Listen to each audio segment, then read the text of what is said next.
Hello सम्पूर्णमा नमस्कार।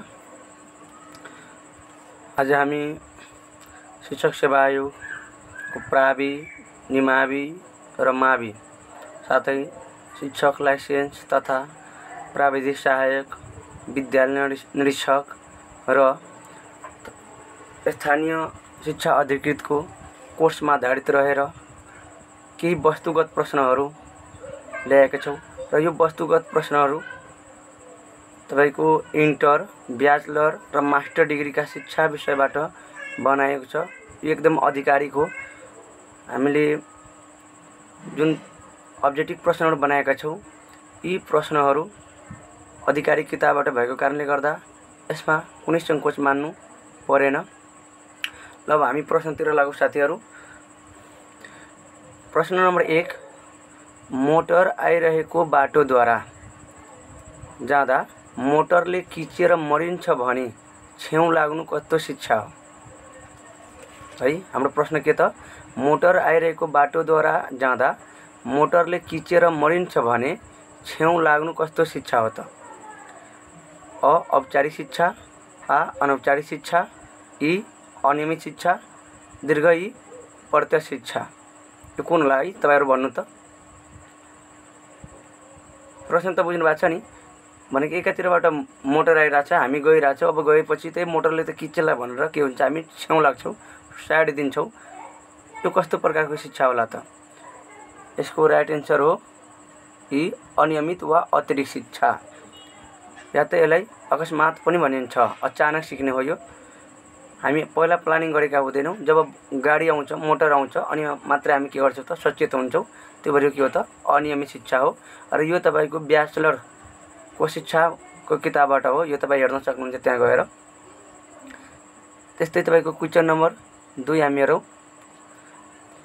Question number 2 मा हो डाक्टर, इन्जिनियर, वकिल, प्राध्यापक, शिक्षक जस्ता पेशाकर्मीहरूका लागि दिने शिक्षालाई के भनिन्छ? पेशाकर्मीहरूका शिक्षालाई कस्तो शिक्षा भनिन्छ?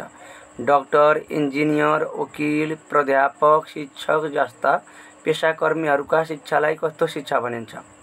अब कोही डाक्टर छ, कोही इन्जिनियर छ, कोही वकिल छ, कोही प्राध्यापक छ, कोही शिक्षक छ। यस्ता पेशाकर्मीहरूले जुन प्राप्त गरेका शिक्षा हो यो कस्तो प्रकारको शिक्षा हो? विशिष्ट शिक्षा हो, साधारण शिक्षा हो, व्यक्तिगत शिक्षा हो, सामूहिक हो? भन्नु त साथीहरु, यसको राइट एन्सर के होला? यसको राइट एन्सर हुन्छ विशिष्ट शिक्षा है। यो विशिष्ट हो। सबैले आफ्ना क्षेत्रमा विशिष्ट प्रकारका अनुभव हासिल गरेका हुन्छ अनि मात्रै सकेका हो। त्यस्तै प्रश्न नम्बर 3 तिर हेरौँ।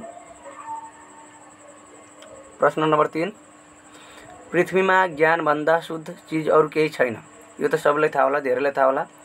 पृथ्वीमा ज्ञान भन्दा शुद्ध चीज अरु केही पनि छैन। यो कसले भनेका छन्? ऋग्वेद, उपनिषद, भागवत गीता, प्लेटो। यो कसको होला? यो भागवत गीता है, भागवत गीताको हो। त्यस्तै प्रश्न नम्बर हामी 4 मा जाउँ।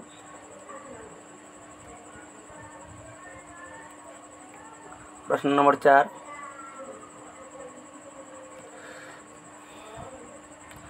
प्रश्न नम्बर 4 मा तपाईको शिक्षकले पाठ्य पुस्तक पढ्नु शिक्षणको कुन चरणलाई जनाउँछ? शिक्षकले पाठ्य पुस्तक पढ्नु शिक्षणको कुन चरणलाई जनाउँछ?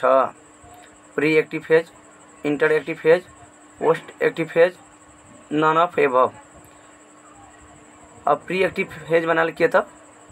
शिक्षण गर्नुभन्दा पूर्वको पूर्व क्रियात्मक चरण, इन्टर भनेको अन्तर्क्रियात्मक चरण, पोस्ट भनेको उत्तर क्रियात्मक चरण अनि माथिका कुनै पनि होइन। ल भन्नु त साथीहरु, कुन होला? कुनै शिक्षकले यदि पाठ्य पुस्तक पढ्छ भने कुन फेजमा जान्छ होला? यसको राइट एन्सर हुन्छ प्री एक्टिभ फेज। शिक्षकले पाठ्य पुस्तक पढ्नु भनेको प्री एक्टिभ फेज हो है, प्री एक्टिभ फेज हो। किनभने शिक्षकले घरमै पाठ्य पुस्तक पढेर या त पाठ योजना बनाएर विद्यालय जान्छ, होइन भने विद्यालयमा पाठ्य पुस्तक पढे पनि उ कक्षा कोठामा कसरी उपस्थित हुन सकिन्छ त्यसको लागि अगाडि नै पढ्नु पर्ने हुन्छ। यो प्री एक्टिभ फेज हो। अनि अर्को प्रश्न हाम्रो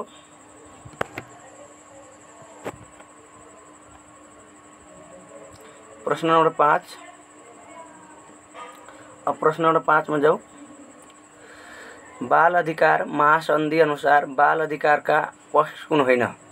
बाल अधिकार महासंधि अनुसार बाल अधिकार का पक्ष कुन होइन? बाल बचाउ, बाल सहभागिता, बाल विकास, बाल सुरक्षा। कुन होइन? अब भन्नु त तपाईहरु कुन होइन होला?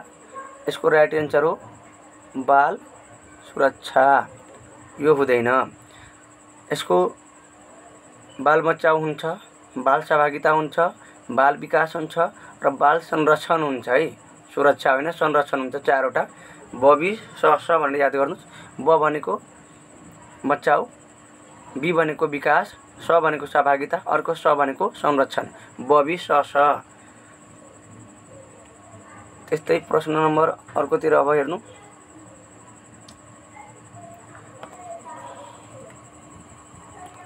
प्रश्न नंबर 6।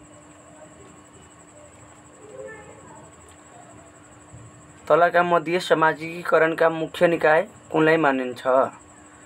है, समाजिकीकरणका मुख्य निकाय कुनलाई मानिन्छ? यसको विद्यालय हो, घर परिवार हो, समुदाय हो, दौतरी सम्बन्ध हो। कुन होला भन्नु त?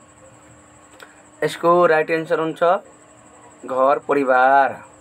है, दौतरी सम्बन्ध होइन, सुरक्षा समुदाय पनि होइन, विद्यालय पनि होइन। यसको मुख्य निकाय भने के हो त? घर परिवार हो। त्यही त हामी अब प्रश्न नंबर 7 तिर गए। प्रश्न नंबर 7 को हेर्नुस्। आगमन विधिलाई आधार मानी विकसित भएको शिक्षण विधि कुन होइन? आगमन विधिलाई आधार मानी विकसित भएको शिक्षण विधि कुन होइन? ह्युरिस्टिक विधि, अन्वेषण विधि, खोज विधि, सर्वेक्षण विधि। कुन होइन होला भन्नु त? यसको राइट आन्सर हुन्छ सर्वेक्षण विधि। किनभने ह्युरिस्टिक विधि, अन्वेषण विधि, खोज विधि सबै भनेको एउटै विधि हो। र यो सबै आधार केलाई लिन्छ त? आगमन विधिलाई लिन्छ, सर्वेक्षण होइन। प्रश्न नंबर 8। पाठ्यक्रमको सहयोगी सामग्री भन्नाले कुन योजनालाई मानिन्छ? वार्षिक कार्यतालिका, वार्षिक कार्ययोजना, इकाई योजना, दैनिक पाठ योजना। कुन होला यसको राइट आन्सर? यसको राइट आन्सर हो इकाई योजना। है, जान्नु होला इकाई योजना।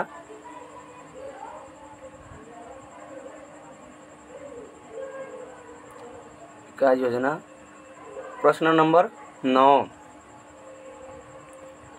नेपालमा सबैभन्दा बढी प्रयोग हुने शैक्षिक सामग्री कुन हो? कालोपाटी, पाठ्यपुस्तक, शिक्षक निर्देशिका, पाठ्यक्रम। यसको राइट आन्सर हुन्छ पाठ्यपुस्तक। तर कालोपाटी भनेको बहुउद्देश्य सामग्री है, जान्नु होला। बहुउद्देश्य सामग्री सोधेको भए कालोपाटी, सेतोपाटी हुन्छ। तर सबभन्दा बढी प्रयोग हुने भनेको के त? पाठ्यपुस्तक हुन्छ। अब हामी जाउँ प्रश्न नंबर 10 तिर। प्रश्न नंबर 10। नेपालको पाठ्यक्रम तथा पाठ्यपुस्तकमा सबैभन्दा कम प्रयोग गरिने शैक्षणिक उद्देश्य कुन हो? नेपालको पाठ्यक्रम तथा पाठ्यपुस्तकमा सबैभन्दा कम प्रयोग गर्ने बेन्जामिन एस ब्लुमको शैक्षणिक उद्देश्य कुन हो? ज्ञानात्मक पक्ष, मनोक्रियात्मक पक्ष, भावनात्मक पक्ष, माथिका कुनै पनि होइन। कुन होला? यसको राइट आन्सर हो भावनात्मक पक्ष सबभन्दा कम हुन्छ। भावनात्मक पक्ष हुन्छ है, जान्नु होला। अब प्रश्न नम्बर हामी गयो अब 11 तिर। प्रश्न नंबर 11। सरी है।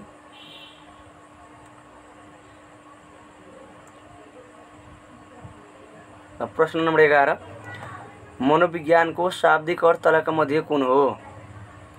आत्माको विज्ञान, मनको विज्ञान, चेतनाको विज्ञान, व्यवहारको विज्ञान।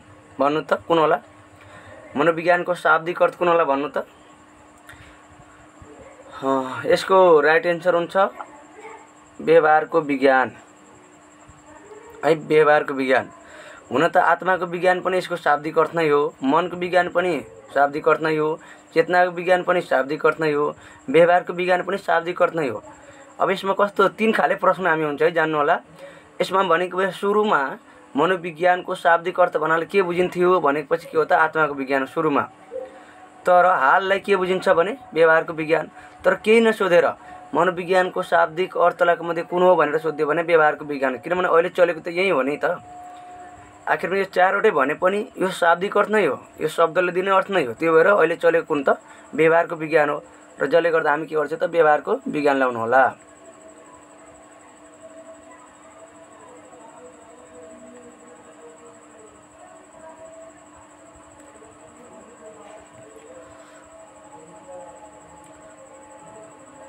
अब प्रश्न नम्बर 12 तिर कुरा गरौँ।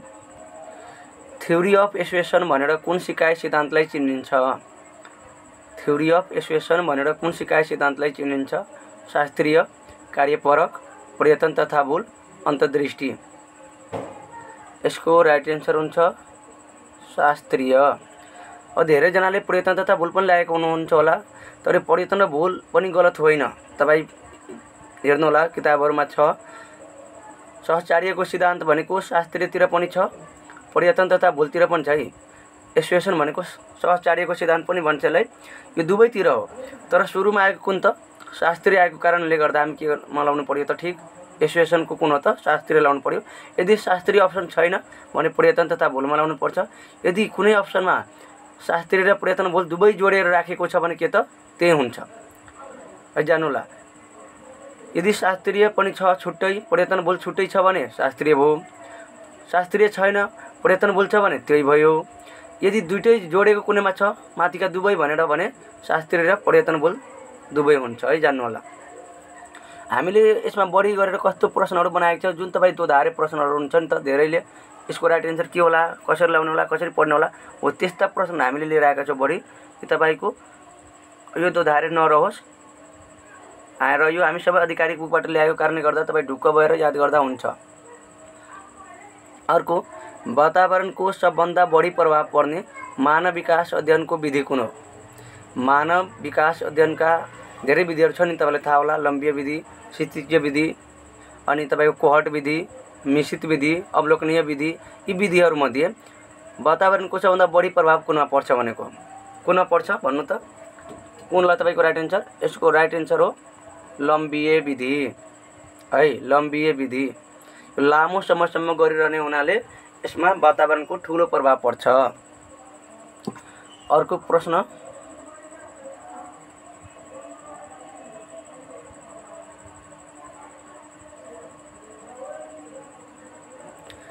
मापनका 4 स्केल मध्ये कुन स्केलले वास्तविक परिणामको लेखाजोखा गर्दछ? मापनका 4 स्केल मध्ये कुन स्केलले वास्तविक परिणामको लेखाजोखा गर्दछ? नामाङ्कन स्केल, क्रमागत स्केल, अन्तरालयुक्त स्केल, अनुपातिक स्केल। कुन होला भन्नु त? अब यी कुराहरु धेरै किताबहरुमा छैन, तपाईले कहाँबाट ल्याए होला भनेको त मैले सुरुमा भनेको इन्टर, ब्याचलर र मास्टर डिग्रीका शिक्षाका विषयहरु समावेश गरेर हामी ती किताबहरुबाट राखेका प्रश्नहरु हो यो। यसको राइट एन्सर हुन्छ अनुपातिक स्केल है, जान्नु होला। मापनका 4 स्केल मध्ये कुन स्केलले वास्तविक परिणामको लेखाजोखा गर्छ? यो मास्टर डिग्रीको तेस्रो सेमेस्टर भनौं नि, त्यो इभ्यालुएसन बुकमा उल्लेख गरेका छन्। हामी त्यहीबाट यो प्रश्न हालेका छौं। अर्को प्रश्न 15 नम्बर तिर जाऊ।